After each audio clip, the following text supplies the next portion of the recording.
IPL 2025లో Lucknow Super Giants captain Rishabh Pant తొలిసారి తన పూర్తి స్థాయి ఆటను బయటపెట్టాడు. ఫామ్లో ఉంటే తన ఆట ఎలా ఉంటుందో నిరూపించాడు.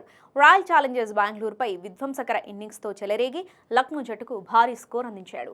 55 బంతుల్లోనే సెంచరీ పూర్తి చేసుకున్న ఈ లక్నో సారథి ఓవరాల్గా 61 బంతుల్లో 118 పరుగులు చేశాడు.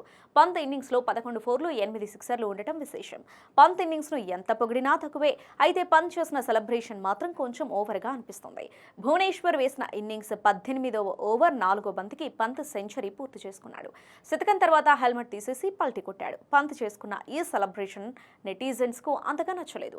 ఎందుకంటే లక్నో ఇప్పటికే ప్లే ఆఫ్ రేస్ నుంచి నిష్క్రమించింది. పంత్ కూడా ఈ టోర్నీలో దారుణంగా విఫలమయ్యాడు. ఇలాంటి సమయంలో పంత్ చేసిన పని కాస్త అతిగా అనిపించింది. ఈ ఒక్క మ్యాచ్లో 118 పరుగులు చేసిన పంత్ అంతకుముందు వరకు ఈ టోర్నీలో 12 ఇన్నింగ్స్లో 151 పరుగులు మాత్రమే చేశాడు. దాంతో ఈ సీజన్ను పంత్ కేవలం 269 పరుగులతో పూర్తి చేశాడు.